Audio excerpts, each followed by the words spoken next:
Good afternoon and welcome to From Where We Are, stories of news and culture through the lens of USC and Southern California. I'm Jordan Sheldon, coming to you live from Studio B in USC's Annenberg Media Center. And I'm Tamilore Odunsi. It's February 22nd. On today's show, LGBT and freedom of speech rights will clash again in the Supreme Court. What are voters valuing the most in the upcoming local elections? And USC finally lifts testing mandates for fully vaxxed and boosted students. All that and more from Where We Are. But first, these news headlines. Later this hour, the first major debate gets underway in the race for mayor of Los Angeles.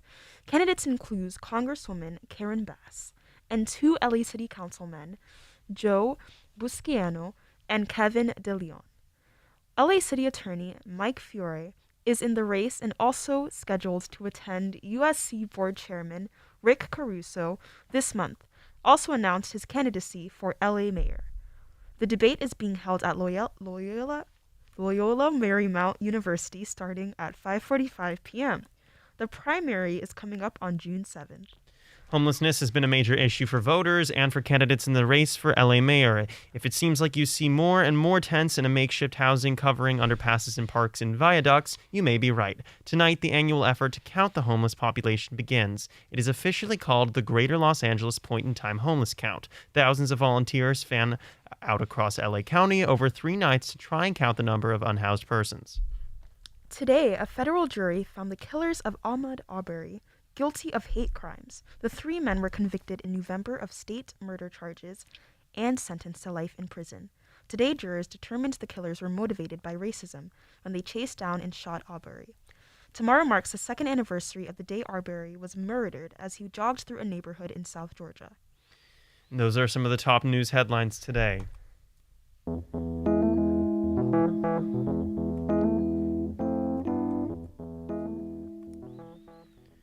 As the Russian-Ukraine conflict continues to escalate, we talked to ATVN anchor Tatum Larsen about how the U.S. is getting involved in the international affair.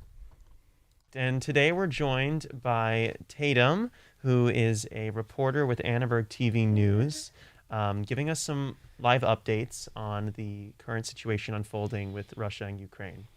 Yes, it is truly a big thing going on. We're seeing so many news articles, so many things being released, but it is good to be able to talk with you and kind of narrow down some more on the situation. So what are some of your thoughts on this? As you know, we know that the Russian troops marched into Ukraine today, and there has been a response, including from President Biden as well. But what is some of your knowledge on this whole situation? Yeah, sure. So, like many, I'm a novice on this topic, Yeah. but from what I've gathered through my research today is that President Biden announced sanctions towards Russia, and it's chiefly financial. So they are targeting Russian banks, VEB and the military bank, and so most of the sanction has to do with like financial threats against Russia. And this is also seen as the U.S. reconvening with NATO post-Trump era. So many are saying that this is very symbolic of that move. But there is also some sentiments that this is a very mild move on the U.S.'s part, and that, we just have to wait and see in the future what Russia's response is going to be, because it's still very new news. But yeah, that's my understanding of it thus far. What are some of the different expectations for how the U.S. could possibly further involve themselves to benefit the situation? That I'm actually not entirely sure of. It's yet to be determined. Yeah, it's very fresh still.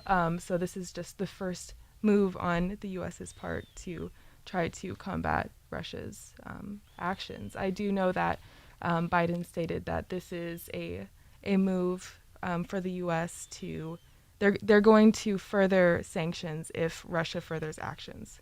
So that's my understanding of Definitely lots of live updates still yet to come, but thank you, Tatum, for coming on and giving us your insights. We hope you have an awesome rest of your day. Thank you. Thanks. Hope you guys have a great one too.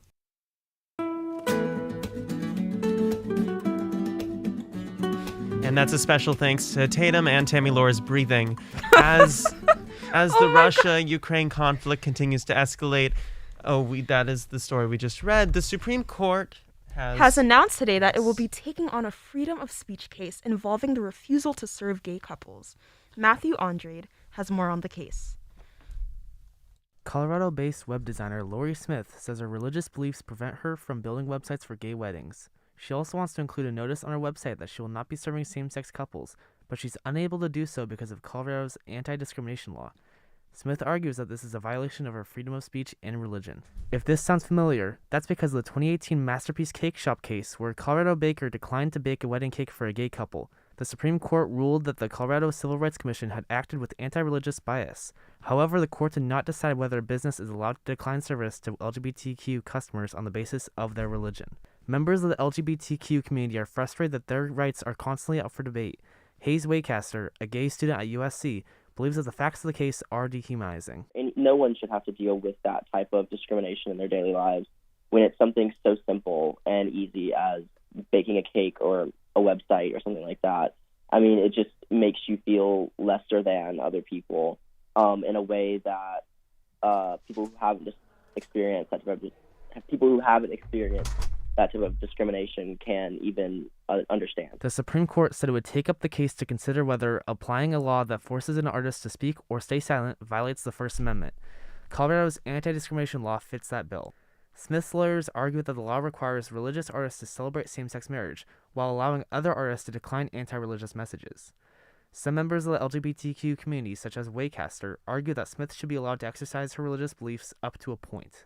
Sometimes you can't change people, but I think that they should be able to believe whatever they want to believe as long as it doesn't affect or hurt someone else. And the second you start discriminating against other people based off of your beliefs, that's when you're hurting someone else.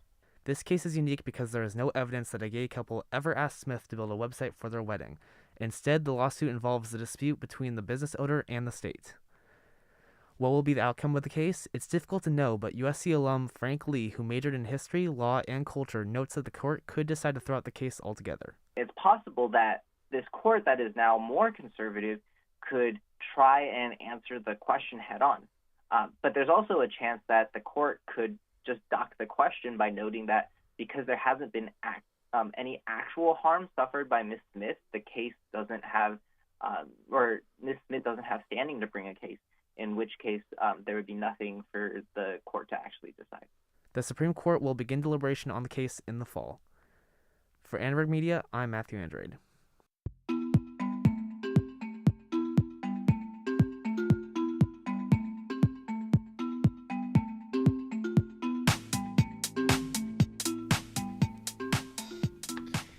Once again, I'm Jordan Sheldon. We're glad you're here with us for From Where We Are.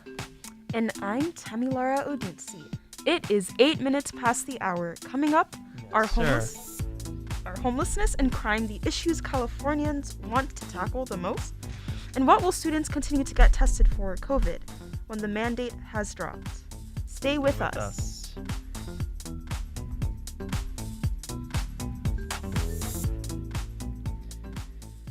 Governor Gavin Newsom's approval ratings recently dropped by 15%. With such a drastic drop in a short amount of time, it's only natural to wonder why. What do people want to see change in California? Jeffrey Lee has more. Since his previous election, voters' most prioritized issues have shifted a bit. Los Angeles native Michael Lagos shares his most important issue in the upcoming election cycle. The policies towards homelessness in Los Angeles, because living here all my life, seeing like a bunch of people in the streets, it's only gotten worse, and an effort definitely needs to be made to minimize the amount of people in the streets, whether that be with opening shelters and just like the allocation of resources just to all the homeless in the streets. I'll definitely be considering that in this election. PhD student Aisling O'Reilly has more to say on homelessness in the community. I would say specifically for like Price grad students, a lot of us really care about homelessness and people getting rehoused, and not cleaning the streets and sweeping, like providing actual substantial solutions to homelessness. Others' biggest concerns are based on their own personal experiences. For example, USC architecture major Andrew Gusson. I also think that workers' rights are important because as a student, it's really expensive to live in like downtown Los Angeles and still have like a life. So I need like a job to fund my life, but that job needs to be more than like minimum wage, especially if I have like limited hours like that I can work because my major is so demanding time-wise. While these are two important issues to consider in the upcoming election, the answer we have all gotten accustomed to is how the governor is dealing with the pandemic. Is that still a priority in the minds of voters? Business major Catherine Song speaks out. It's like COVID has impacted like the economy a lot, so I feel like for California, particularly because we play such a big role in the economy for the US, I think it's important to see like what they would like policies they in place, I guess, and like how they enforce that. With the governor primary election coming up in June, it's important to recognize the potential impact of the voter's voice. Change is always needed. It's just a matter of where. So sprint to the polls to make sure your voice is heard. For Annenberg Media, I'm Jeffrey Lee.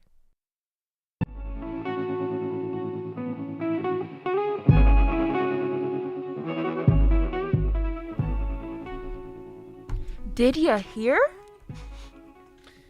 No more testing for COVID! Oh my God! No way. That is just insane to believe. I know, after right? Becoming so used to it. Ugh, not having to put those things up my nose and literally have a whole like nose spazzing attack. That is great. But in a school-wide email, Dr. Sarah Van Oman, Chief Health Officer of USC Student Health, accounts that on March 1st, exactly a week from today, students that are fully vaccinated and have their booster no longer have to test weekly. While testing remains available to all students, faculty, and staff, Yohanna Bauderdorf tested the waters to see how USC students feel about this change. Since the start of the coronavirus pandemic, USC has faced many challenges in keeping the campus as safe as possible while returning to a state of normalcy. In exactly 1 week, students will no longer be required to test weekly for COVID. Gym reservations are also no longer required, and a new guest policy will be enacted, allowing students to visit residence halls. The university recently brought its COVID positivity rate down to 1.9% among students and a 0.9% positivity rate among employees. After a long journey handling the pandemic, many students are eager for the policy to be lifted. Abigail Feugelman, a junior studying public relations, discusses how the new policy changes the way she will go about getting tested. I think I'm definitely going to take advantage of the lift and not get tested on a weekly basis, but if there are circumstances where I feel like I've been ultra exposed or know somebody who I was in contact with, then I'll probably still get tested. Sophomore communications major Serena Pearl agrees with Feugelman and will only get tested on an as-needed basis. She explains that the weekly testing requirement was a hassle for students both on and off campus. Probably not going to get tested just because I had COVID kind of recently and I know I have the antibodies, so for me it's just a waste of time to get tested when I could be like studying or doing other work in that time where I would get tested, and it's kind of just a hassle to go all the way across campus, get a COVID test, wait for your results, then be compliant when you could just go on campus in other ways. Although the campus positivity rate has significantly lowered, a new strain of the Omicron variant known as BA.2 has students concerned over a potential spike after spring break. The strain is 30% more transmissible than the original strain of Omicron, and scientists are concerned of a potential outbreak despite its slow and steady spread. I think that obviously after spring break there might be a spike in cases. It's just inevitable and we'll have to manage that. But I think there will only be a small spike and everything will go back to normal shortly after that. At the beginning of the semester, USC held fully remote classes, and as of January 18, 2022, classes have been in person with some hybrid options. As the semester progresses, USC will see if the new policies are a step in the right direction in the recovery process or if they were enacted too soon. Students are still required to complete their Trojan check on a daily basis and can get tested whenever they would like to.